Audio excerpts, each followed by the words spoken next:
Hello, everyone. This is continuation of my story, my life. Many times when I'm doing this is more of my diary. It's for me. It's not for everybody else out there. And I know that there's lots of people out there. They'll hover on certain sites that they think is feasible to look at, and they'll listen to what's being said, then they'll move on. Most time YouTube don't register this, but they started YouTube created an algorithm of how many times people do this, and they started giving people choices then to link into certain pages. And I know that because I do it myself. Certain pages I'll go to and hover on it, and I might move on, but then later on, when it comes to what's recommended, I see some of these places where I've hovered at, did click, but it's come up on the algorithm to give me a chance to respond or to accept this recommendation from YouTube. And there's been a lot of people finally hovering or connecting to some of my pages. And one of them is my life story. And my life story is for me, like I said, it's more or less like a little diary for me. I've been marking my progress from time to time, over and over. And my progress is, to me, very stable, very well managed. In a peer support training, they will tell people that's recovering there are three rules for recovering, and that is your toolbox, your toolbox, your toolbox. It's not location, nothing else like that. It's things that help you to connect back to the world. And I've gone through a long process of this, and my progress is just that. I am very well managed right now. Am I over it? No. I don't think I'll ever be completely 100% well. I still have my times where I hear things, see things, and I think once you touch that part in your life, it won't ever change. That's just the way it is. And give you an idea about how this is playing out. It's that I'm trying to reach out, reconnect to the people that's around me, that's close around me, and trying to help those that I can reach out and talk to. Because when you talk to a general population throughout the world, you're not really reaching or touching somebody. It's only when you can sit down with them and see a light go off in their head. And it may be just a spark at the time, but you see that they're starting to connect, and then you can guide them through that. And that is progress. I once told a young kid in a NAMI meeting that he was there with his mother. His father wasn't there, but he started saying that nobody believed in him. And he's talked to his mother right there in the room, and I could see the look on her face. She didn't comprehend it. I did. So I had to reach out and not physically reach out, but reach out with my words, let him know I believed every word that he was saying, that I trusted what he was saying. It made a big difference in his life right then and there. And his mother asked me, "How can you do that?" I said, "What you don't conceive in the way he's talking, I do. I've been there. I can touch. And he's not trying to lie to you, even though you can't comprehend.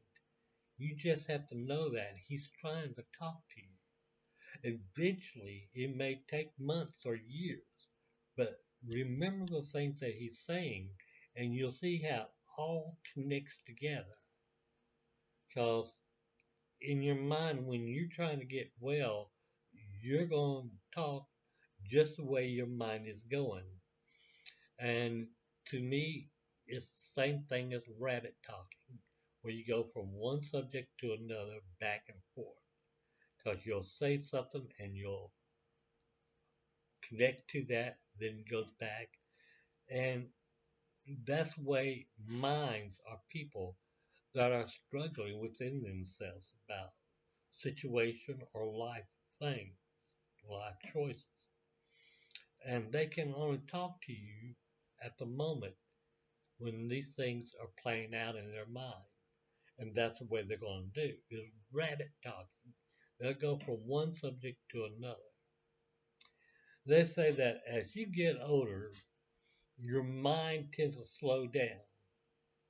But when you're younger, your mind is speeding up, going from one thing to another. And that's the way it is with us, where we're having emotional wellness or mental troubles, is our minds are racing at above normal rate. So it makes it hard. That's why your medication is meant as a tool, one of your tools, to help your mind slow down so that you can concentrate on that one thing. You need to do that. I've done that. It took years. I can't precisely tell you how many years it's taken, but it took me over 55 years just to get to the point where I admitted I had a problem and I needed help. So 55 years, and the next 10, 12 years down the road, I had to help control what was going on in my body, realize where it came from, then face it head on. And that's how my recovery is possible. Will I ever be 100% well? No. In the back of my mind, there's a fear that something's going to happen to where it's going to push me right back to the beginning again. And I don't want that. And I'm sure you don't want that. But yet it happens all the time. Sometimes it's the smallest things that we don't recognize. And we call them triggers that sets us back. But once you realize that this can happen and you take safeguards within yourself with toolboxes to help you recover from those, then those setbacks become shorter and shorter and shorter till it's like a memory that's flashing in your head that you can just walk through and keep going forward. I came up with a theory, and this theory is based upon what I call the favorite game of everybody in the world. Everybody plays this game. It is very vital to each person playing it. And some people may not recognize it as a game. They say, well, no, it's not a game. But it is.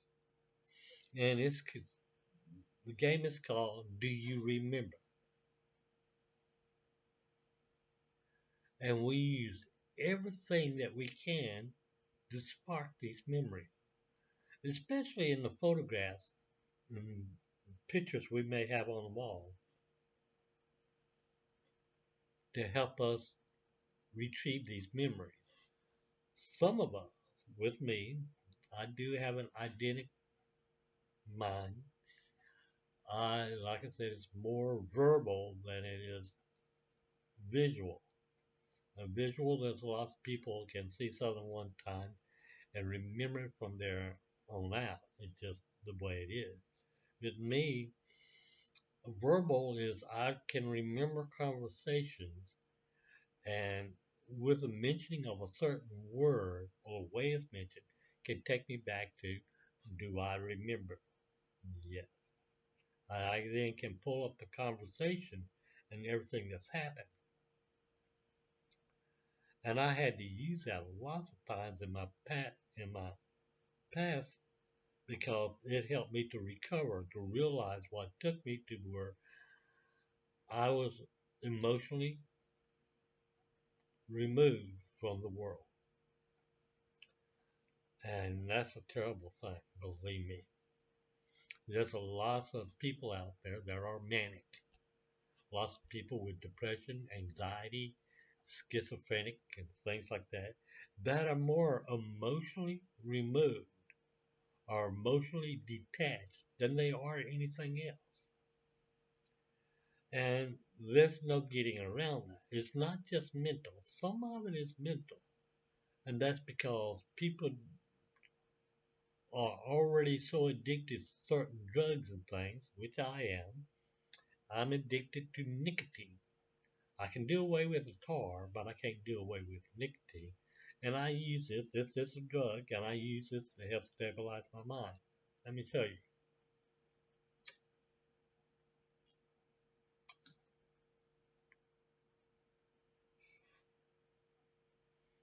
What this does is like a pacifier to a little baby. It becomes comforting. It's like imaginary friends. It becomes something there that I can physically hold. That's what this is. As much as I think I'm going to try to quit, I'm not going to quit because this is a tool for me. And I have to realize that. Another thing that's happening in my life, and one reason why I'm doing this, because there's people reaching out to me now about stories of my life, and they think I'm brave. But this hasn't got to do anything with being brave or anything like that. This is about being more of a, like I said, a diary for my benefit. I redo these things, these memories, to let me see the steps that I've taken to get to where I'm at. If you're somewhere far beyond this camera where I will never be able to reach you, I'm sorry. I cannot go there. Because sometimes reliving somebody else's memories can trigger me, and I don't want that. So I have to do it through these little diary forms, type of YouTube type of stuff. I can write, but it's easier for me to just go ahead and say something. I've had the fortunate thing of having a pretty well-rounded education. And regardless of what people may believe about me or know about me, my education is extensive. Even now, I continue to learn. I can't stop that. That again is another tool for me, just like my smoking is. And I've come a long way. I used to have a real bad lisp. and a couple of speech therapies and music lessons helped me to overcome some of my lists. And I learned about how to pronounce certain words the way that it is. I've done extensive reading that's helped me to understand the words that I'm saying and how to say them. Lots of people don't know how to read a book. They may be able to read a book, but do they really read the book? That's the question I have. But anyway, for the people reaching out, you can use my videos any way you want to. I don't mind. But I'm trying to live a private life, and this is for my diary. It's not for anything else. Now, I know that YouTube on the weekends have a hard time because there's so many things that are going through YouTube, people doing live reactions and stuff. And I'm trying to go past that. So I know to upload it, make a little movie like this and upload it. It's better for YouTube because then they can take their time and review it.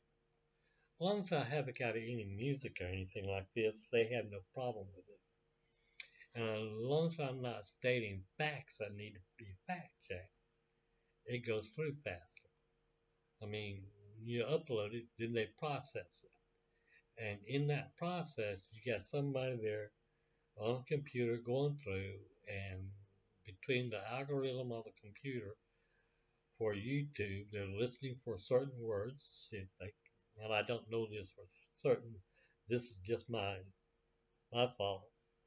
And they're listening for certain words to do a fact check on it. And if it's something that is not factually right, they'll tag it and ask you to remove it.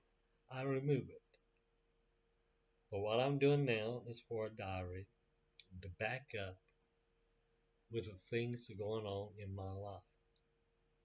Now I've moved forward. I could tell you so much more. And if you want to connect with me on YouTube, I will connect with you on YouTube.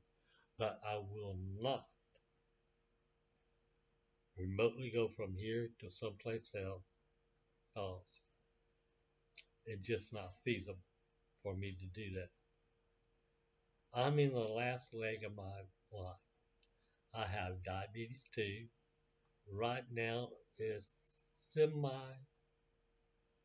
under control, even though my doctor would tell you no, my A1Cs is off the record.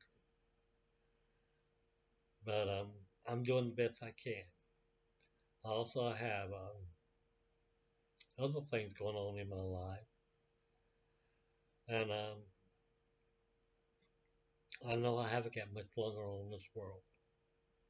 So people can share this, and after I'm gone, this is sort of like a little record. I have theories and things that I like to share, and I may share them. Otherwise, this is the best that I can do. And I'm going to leave you with that. If you like this, give me a thumbs up, leave me a comment, subscribe. You don't have to hit the notification, none of that. I don't do that either. But hope that you get something from this. This is Old Man, David, and I'm hoping you're having a wonderful weekend and hope to talk to you again very soon.